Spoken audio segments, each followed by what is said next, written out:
Bienvenue dans Déclic, le podcast qui donne une voix à l'inclusion. Je suis Camille Malgian, cofondatrice de 2 startups engagées dans le handicap. Depuis toujours, une chose m'anime profondément, l'envie d'aider, de connecter et de transformer. Déclic est le podcast qui donne la parole à celles et ceux qui incarnent l'inclusion et transforment des idées en action.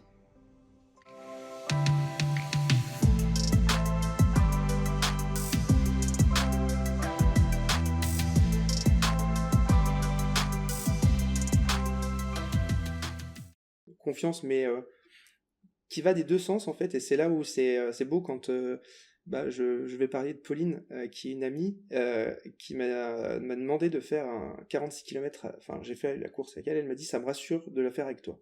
Je l'aurais pas fait toute seule.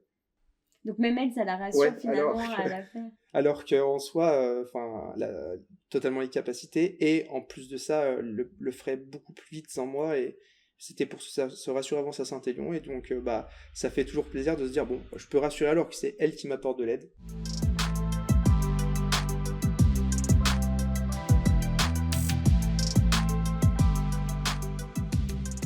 On a couru tous les deux, merci de m'avoir aidé. C'est pas facile hein, quand tu as un studio nomade. Ouais. On est là. Du coup, on est à Croix-Rousse et j'ai pu faire un peu de fractionner en côte pour aller chercher un port USB qui nous manquait. Mais on y arrive, on est là et c'est le principal. On y arrive. Tout problème a une solution, c'est ma devise. Merci beaucoup d'avoir accepté mon invitation. Donc toi tu es Nicolas et ce que je vais faire c'est que je vais te laisser te présenter parce que tu te présentes mieux que moi je te présente en tout cas. Eh ben déjà merci à toi de m'accueillir dans ton podcast. Du coup moi c'est Nicolas, j'ai 31 ans, je suis masseur-kinésithérapeute depuis un peu plus de 3 ans, je suis malvoyant de naissance et je fais du trail. Super, et ça fait bien le lien parce que l'épisode précédent, j'avais Xavier qui était enseignant en kinésithérapie et donc ça fait bien le lien aussi. Justement pour parler de comment tu es devenu kiné, on en a parlé dans le précédent épisode avec Xavier. Quel a été ton choix, toi ? Est-ce que c'était inné ou comment ça s'est passé ton choix pour devenir kiné ? Alors kiné, de base pas le métier de kiné en lui-même, j'ai toujours voulu être soignant, aider les autres, soigner, accompagner, et au départ je voulais faire infirmier, et on m'a dit en fait ça va être compliqué avec ta vue, notamment sur tout ce qui serait plaies, etc., pour bien voir ou bien agir sur les blessures. Donc j'avais une prof qui était renseignée parce qu'elle avait un kiné qui était lui aveugle, pas très loin du lieu d'origine où j'habitais, et elle m'a dit il y a une école à Lyon, tu devrais te renseigner, et ensuite je me suis renseigné et je suis venu faire mes études à Lyon pour faire mes études de kiné. Super. Et justement la partie tu as eu ta formation de kiné, toi, en termes d'école, tu as été dans une école spécialisée ou pas forcément, tu as été... Oui, c'est une école spécialisée, alors du coup, c'est pas en lien avec l'association Valentin Huy comme dans laquelle Xavier travaille en tant que formateur. C'est une autre asso qui est là, qui a ouvert une école à Lyon, et donc j'ai fait mes 6 ans d'études, donc 2 ans de, entre guillemets, remise à niveau, parce que j'avais pas fait de bac scientifique, et ensuite les 4 ans de kiné spécialisé, donc avec des cours adaptés, donc avec des adaptations en grossissement, ou par exemple pour ceux qui avaient besoin de braille, avec du braille, et puis des profs qui venaient et qui passaient plus de temps avec nous pour nous expliquer, et puis pour qu'on puisse voir vraiment ou sentir les choses plus facilement. Et donc il y avait d'autres personnes malvoyantes, d'autres personnes non-voyantes, ou alors, pas forcément, c'était un peu... Ouais, il y avait un peu des deux, des non-voyants et des malvoyants, et on avait aussi des cours en commun avec les autres étudiants du cursus classique en amphi. C'était pas les cours les plus simples, forcément, parce qu'il est un peu difficilement accessible, mais en tout cas, on avait un échange avec les autres étudiants. Ok, génial.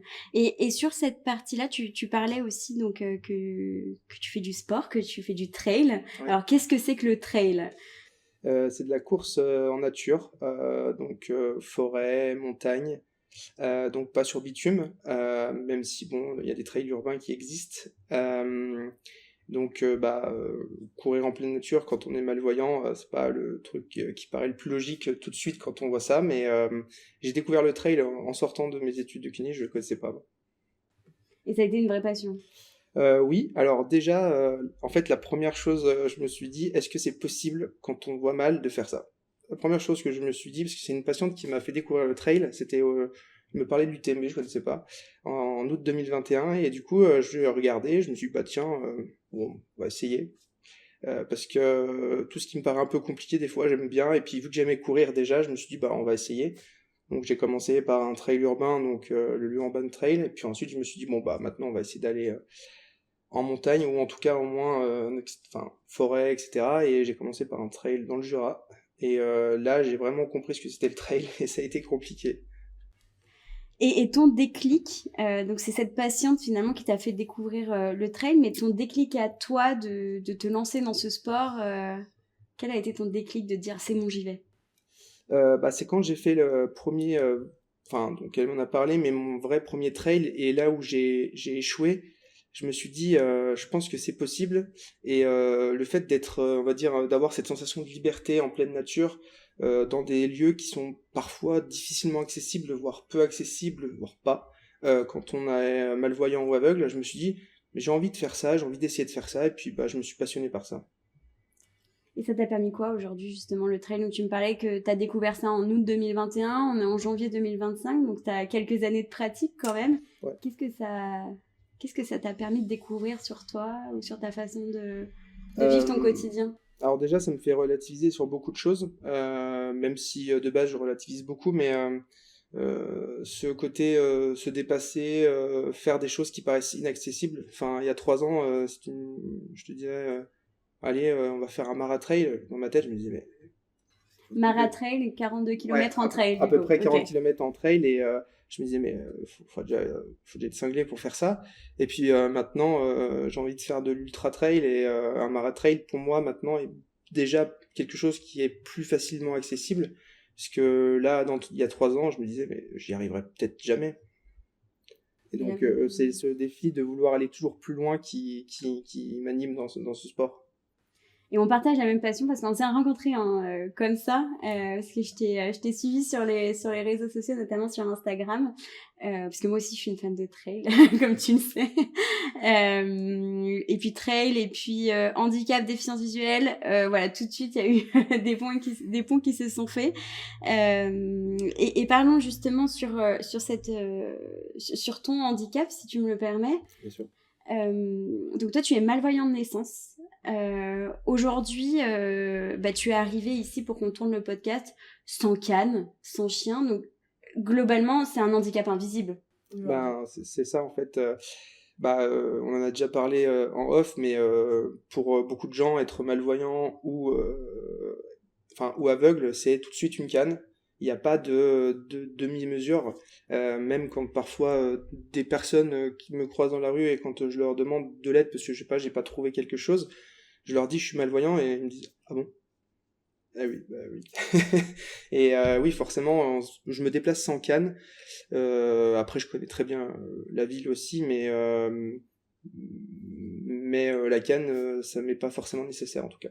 Par rapport, toi, à ton degré Voilà. de malvoyance que tu as. Exactement. Et c'est quoi les défis que tu rencontres dans ton quotidien, justement, d'un point de vue accessibilité, par rapport à ton handicap Maintenant, j'en ai un peu moins, dans le sens où déjà j'ai moins peur de demander si j'ai besoin d'aide, si je trouve pas. Il y a quand même pas mal de choses qui permettent on va dire, de se déplacer. Par exemple, il fait beau, il fait soleil, c'est super cool, mais moi ça m'éblouit. Par exemple, je vais pas voir les feux s'ils sont verts ou s'ils sont rouges. Si c'est une grande rue à traverser, je vais pas forcément le voir. Et t'as la télécommande pour les feux Je l'ai sonores pas. Et tu l'as pas. Je ne l'ai pas, et c'est vrai que je pourrais, mais mais l'hiver, tu t'as bien fait sans, donc aujourd'hui tu n'en vois pas forcément. voilà, c'est ça. Et puis bon, vu que j'emprunte souvent les mêmes routes, quand je sais que les voitures qui viennent de la droite freinent, je sais que ça va passer au vert si je le vois pas. Mais typiquement là on est en hiver, moi j'aime bien l'hiver parce que il y a pas beaucoup de soleil, du coup je vois bien, enfin mieux. L'hiver à Lyon. L'hiver à Parce Lyon. que toi, c'est pas l'hiver à Marseille. Non, voilà. Et notamment, on parlait aussi un peu en off quand on s'est rencontrés. Toi, t'as jamais adhéré à une association, t'as jamais forcément avoir besoin d'aide ou un accompagnement spécifique. Et donc aujourd'hui, il y a aussi de nombreuses personnes, et c'est sur ça aussi que moi j'aimerais échanger et surtout sensibiliser le grand public. C'est pas parce qu'on a un handicap que tout de suite on est dans les associations nationales. Au contraire, il y a plein de personnes qui se débrouillent par elles-mêmes et qui n'ont jamais demandé de l'aide aux associations. Alors les associations, c'est super, et heureusement qu'elles sont là pour défendre nos droits, pour nous aider, pour plaidoyer. Mais à côté de ça, il y a plein de personnes qui vivent aussi en dehors des assos. Et toi, si j'ai bien compris, c'est ton cas. Bah c'est ça. Alors actuellement, c'est mon cas. Pendant mes études, en fait, enfin quand j'étais plus petit, donc tout ce qui était primaire, collège et lycée, il y avait une association avec laquelle j'étais enfin moi et mes parents en lien pour avoir des agrandissements, des choses comme ça à l'école, dans le cursus classique que j'ai effectué. Et j'avais aussi une AVS à partir de ma troisième, donc une auxiliaire de vie scolaire, qui m'aidait donc à retranscrire les cours. Mais ça a mis du temps parce que c'est moi qui ai du mal à accepter mon handicap quand j'étais plus jeune. Je pense que quand j'étais arrivé à l'âge adulte, c'est à ce moment-là que j'ai vraiment accepté mon handicap. Et il y a peut-être pour ça que j'ai pris du temps à avoir une AVS. Mais après, dans la vie actuelle, quotidien, j'ai pas de lien avec des associations particulières. Et oui, on peut très bien se débrouiller. Mais il faut savoir que si on a besoin d'aide, il faut pas hésiter non plus à le faire. En tout cas, tout à fait. voilà. Et il y a cette phase, effectivement, que je rencontre aussi beaucoup avec des personnes avec qui j'ai échangé, de l'acceptation du handicap. C'est un grand sujet. Alors toi, en plus, t'es malvoyant de naissance, mais il y a eu toute cette phase, effectivement, on va dire, de grandir avec ce handicap. Et il y en a d'autres qui sont en situation de handicap visuel du jour au lendemain par un accident de la vie. Et donc là, effectivement, il y a toute une phase de réappropriation, d'apprendre aussi un peu tout ce chemin-là pour s'aider dans son quotidien. Et je trouve ça hyper intéressant parce que, effectivement, il y a cette phase-là et chacun a son propre, on va dire, déroulé de la vie et au bout d'un moment va se sentir pleinement accompli, épanoui. Ben c'est ça, et puis ça prend pas toujours le même temps pour tout le monde.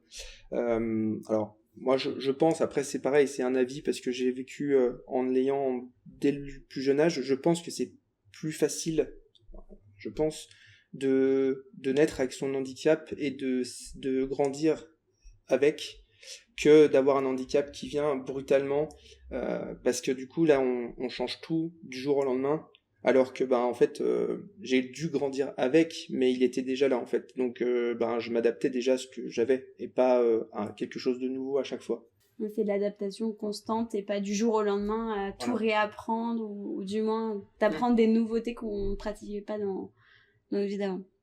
Et justement, tu parlais de grossissement, d'écran, j'imagine, grossissement, tu parlais à l'école que tu avais une aide pour le contenu de tes cours. Ouais. Toi, aujourd'hui, qu'est-ce que tu utilises dans ton quotidien, notamment sur ton smartphone? C'est majoritairement grossissement d'écran?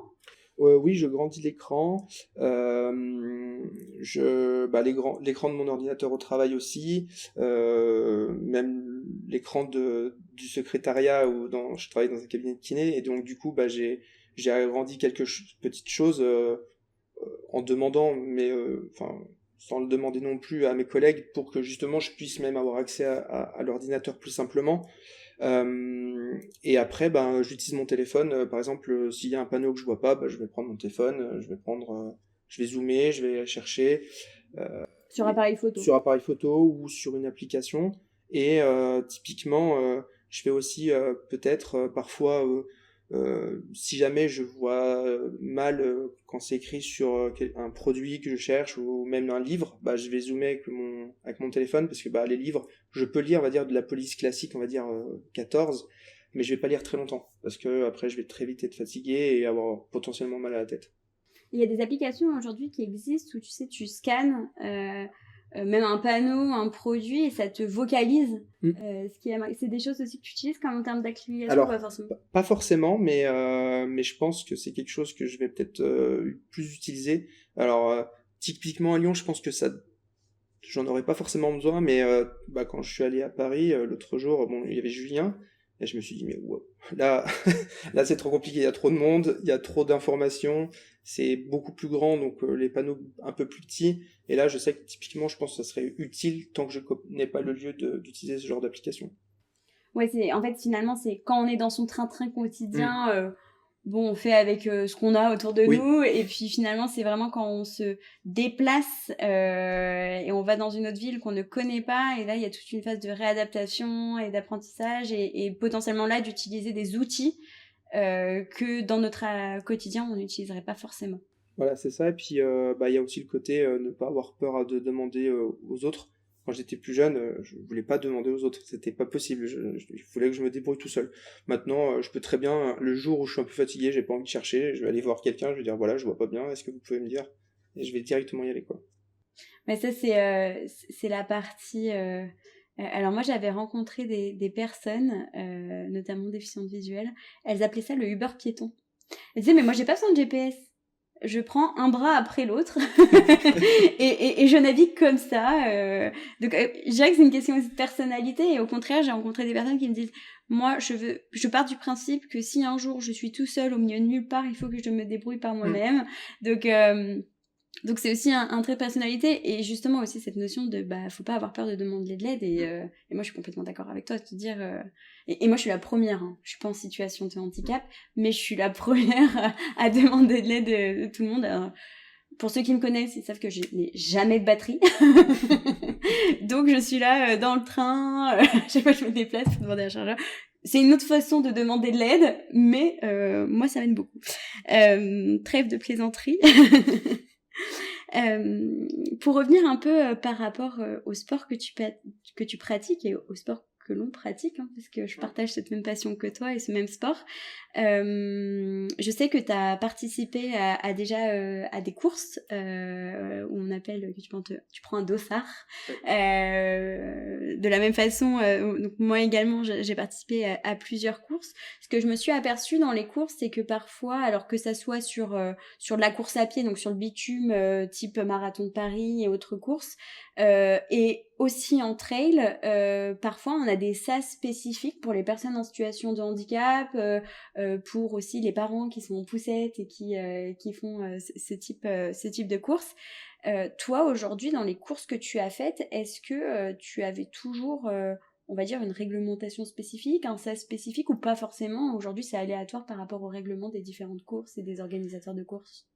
Alors c'est plutôt assez spécifique. Ce que je qualifie d'handy trail, ça existe pas trop, enfin très peu, et c'est en train de un peu se débloquer avec l'UTMB, avec ce que font l'UTMB et l'ouverture d'esprit des organisateurs de courses qui nous répondent quand on leur envoie des messages. Euh, j'ai eu des adaptations en fonction de parfois des demandes que j'ai pu faire ou simplement ne pas avoir typiquement j'aime pas partir trop derrière mais je suis tout le temps en retard donc tout le temps je pars derrière mais mais typiquement quand il y a beaucoup de monde ou un départ c'est compliqué et quand j'avais fait la Saint-Élion en 2023 je leur avais demandé si je pouvais partir dans le SAS 1 donc avec les élites donc je suis parti tout derrière des élites et ça m'a permis je pense de pas mettre en danger moi ou mettre en danger les autres, parce que quand on part à plus de 1000 d'un coup comme ça et que il fait nuit, directement personne ne fait attention à personne, c'est un peu compliqué. Même si bon c'est gérable, hein, mais si on peut gagner de l'énergie à ne pas stresser pour ça, c'est quand même mieux. Après, pour le moment, c'est encore pas trop développé. Mais il y a des choses qui se mettent en Ouais. place. Hier, tu as partagé une story notamment d'un mouvement Ouais. qui est en train de se mettre en place, européen même ou international. Alors surtout aux États-Unis et en Amérique, donc Ok. qui n'est encore pas en train de se développer autant en Europe. En Europe, on va dire que moi, je connais pas tout le monde, mais en tout cas connaissant une personne qui s'appelle Boris Gérardi, qui est du pied de robot sur les réseaux sociaux. Lui, une personne qui a eu un accident de moto, donc qui est amputé tibial, et qui a ouvert sa start-up qui s'appelle Level Up et qui aide les personnes avec des prothèses ou qui ont été amputées pour les appareiller pour refaire du sport. Et il a lancé avec l'UTMB la team adaptive l'année dernière, dans laquelle j'ai fait partie, pour que les personnes en situation de handicap ou porteuses de pathologie puissent avoir un accès privilégié au trail avec des accompagnants ou guides si nécessaire pour pouvoir participer à ces courses de façon sécuritaire et avec la même chance que les autres. Et tu parles de guide, justement. Ouais. Toi, tu as toujours couru avec un guide? Non, j'ai pas. Alors, jusqu'à ma première Saint-Élion, j'ai couru sans guide. Donc, j'ai fait 2 maratrails sans guide. Alors, indirectement, les gens ne savaient pas, mais ils étaient indirectement mes guides. C'est-à-dire que je suivais les gens. C'est compliqué à faire parce que soit on explose parce qu'on suit quelqu'un qui va trop vite, mais vu qu'on est tout seul avec cette personne, bah, on essaie de la suivre. Ou on va pas à son rythme, et du coup, on est en sous-régime et ça peut aussi être un peu compliqué. Mais la Saint-Élion, ça me paraissait nécessaire parce que c'était ma première course de nuit et là je me suis dit bon, c'est ton premier 80 km, c'est de nuit, les conditions sont un petit peu dantesques en général. Je me suis dit bon, peut-être pas chercher trop les ennuis, on va essayer de se sécuriser. Et maintenant que je cours avec des guides, j'ai du mal à recourir seul en course. Ouais, Ouais.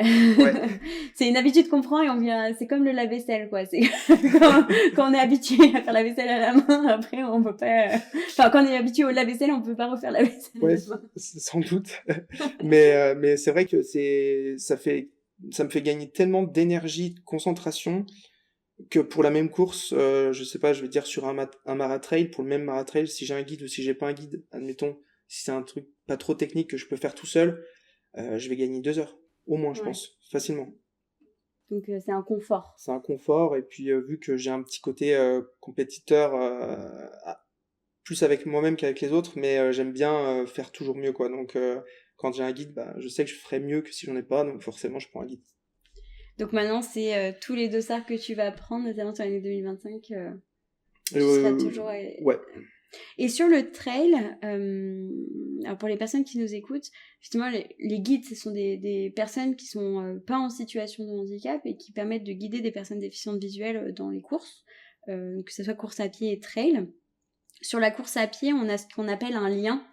Qu'on prenne généralement, il me semble, sur l'index. C'est ce qu'on a pu voir avec les Jeux paralympiques, où notamment les sprinteurs du 100 mètres, 400 mètres, voilà, ils courent avec un lien. Et sur le trail, est-ce que parce que les distances, enfin les chemins parfois sont tellement petits, on appelle ça des singles, c'est-à-dire qu'on n'a pas le choix que d'être tout seul sur le chemin puisqu'il n'y a pas la place pour être deux. Comment ça se passe en trail? Est-ce qu'il y a aussi ce système-là? Alors, déjà en trail, ça existe très peu. Maintenant, j'ai rencontré d'autres personnes qui courent et qui ont des guides, entre guillemets. En fait, on appelle ça des guides parce que c'est des personnes qui nous accompagnent, mais il n'y a pas ce référentiel-là dans le trail. Et alors, si on suit les règles de l'UTMB, pour ça, théoriquement, on devrait, la nuit, avoir un lien avec un guide. Personnellement, je ne le ferai pas, je ne l'ai jamais fait, je ne le ferai jamais, me concernant, parce que je trouve ça dangereux en trail, parce que si je tombe, le guide tombe, si le guide tombe, je tombe. À la rigueur, avoir un contact, ça m'est déjà arrivé sur une course où je ne voyais même pas mes pieds, d'avoir ma main sur l'épaule de mon guide pour sentir quelle hauteur il levait le pied, pour que quand il me disait lève la jambe droite, lève la jambe gauche, ça monte, je mettais ma main pour sentir à peu près à quelle hauteur il montait son pied. Mais le guide, le lien, je trouve que c'est dangereux entre elles. Et sur les guides aussi, par rapport, si je fais le parallèle toujours avec la course à pied, alors c'est sur notamment les élites, ils ont plusieurs guides parfois, aussi selon la dispo des guides et selon les courses. Toi aussi, tu cours avec plusieurs guides? Alors oui, j'ai plusieurs personnes qui m'ont déjà guidé, et comme tu dis, en fonction de la dispo, en fonction de leur calendrier de course à eux aussi, c'est assez nécessaire d'avoir plusieurs personnes qui peuvent potentiellement nous guider. Ce que j'adore avec ça, c'est que on peut avoir 10 personnes différentes qui nous guident, et la course, on pourrait faire 10 fois la même course, ça sera jamais pareil. Parce que les personnes sont uniques, et même si elles ont le même objectif, c'est de m'aider à aller jusqu'au bout, ça sera pas fait de la même façon. Et ça, j'adore. Et aussi une sensibilité particulière, il doit avoir comment dire, il doit se passer quelque chose entre vous aussi, parce que c'est être guide, quand on est en duo, il faut avoir confiance en l'autre. Ah bah là... Surtout sur des courses comme le trail. Oui. Là, si t'as pas confiance, c'est compliqué. Moi, je pense que ça paraît nécessaire. Bon, moi, je fais facilement confiance, mais c'est vrai que quand t'arrives dans un pierrier qui fait 2 mètres de large, à droite, c'est la chute mortelle si jamais. Là, si t'as pas confiance, c'est compliqué. Mais ça crée des liens vraiment incroyables. Ça crée des... après, c'est pas simple guide, hein, ça devient des amis, clairement. C'est une confiance, mais qui va des deux sens, en fait. Et c'est là où c'est beau quand je vais parler de Pauline, qui est une amie, qui m'a demandé de faire un 46 km. J'ai fait la course avec elle. Elle m'a dit, ça me rassure de la faire avec toi. Je l'aurais pas fait toute seule. Donc même elle, ça la rassure finalement à la faire. Alors qu'en soi, elle a totalement les capacités et en plus de ça, le ferait beaucoup plus vite sans moi et c'était pour se rassurer avant sa Saint-Élion et donc ça fait toujours plaisir de se dire bon, je peux rassurer alors que c'est elle qui m'apporte de l'aide. Finalement, c'est un échange. Qui est beau. Ouais, clairement. Génial. Et sur le trail, aujourd'hui, donc tu parlais justement que tu avais rejoint la team adaptive. Ouais. Je dis adaptative, non, c'est adaptive. Donc c'est quelque chose qui a été mis en place par l'UTMB, tu dis ? Ouais. Donc l'UTMB, pour ceux qui ne connaissent pas forcément l'écosystème de la course à pied et du trail, c'est l'Ultra Trail du Mont Blanc, qui est devenu maintenant une marque un peu de fabrique de partout dans le monde pour les courses parfois les plus compliquées en trail. Et c'est du Made in France, parce que ça vient de Chamonix. Ouais. Ça a été créé à Chamonix. Est-ce que tu vois un changement des mentalités dans le sport et notamment dans le trail par rapport au handicap ? Alors je sais pas, en tout cas, je connaissais pas trop le trail avant, je connaissais pas avant.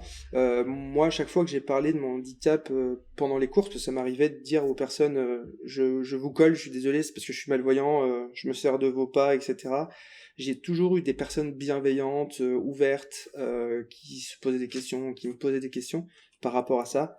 Mais je pense que ça va faire encore plus avancer les choses, dans le sens où ça va sans doute permettre et aider des gens qui se disaient je pourrais jamais faire ça ou j'aurais jamais la chance d'essayer de faire ça, se dire en fait pourquoi pas, et je pense que ça c'est super bien, mais les gens sont super bienveillants et ça je trouve que c'est la mentalité trail de toute façon, donc c'est pour ça que je fais aussi ce sport. C'est vrai que c'est très bienveillant, je le vois même sur les courses. Attention Racine. Oui, tu viens aider celui qui est derrière toi en lui annonçant les dangers. Je trouve que c'est vraiment un esprit bienveillant et on est tous ensemble dans la même galère et le but c'est d'y finir. En fait c'est tellement dur, on apprend tellement aussi sur nous-mêmes pendant ce sport que il se passe quelque chose en nous quand on dépasse la ligne finisher, là il se passe quelque chose en nous généralement quand on est sur des grandes distances et qu'on est allé chercher au fond de nous-mêmes, quoi. Ah bah c'est sûr, et puis même que ce soit des grandes ou même des petites distances, quand tu fais ton premier trail et que 3 semaines avant tu disais mais je vais jamais réussir à faire ces 15 km et tu les finis et tu te dis en fait la prochaine fois ce sera 25 en fait. Toujours plus haut. Toujours plus haut.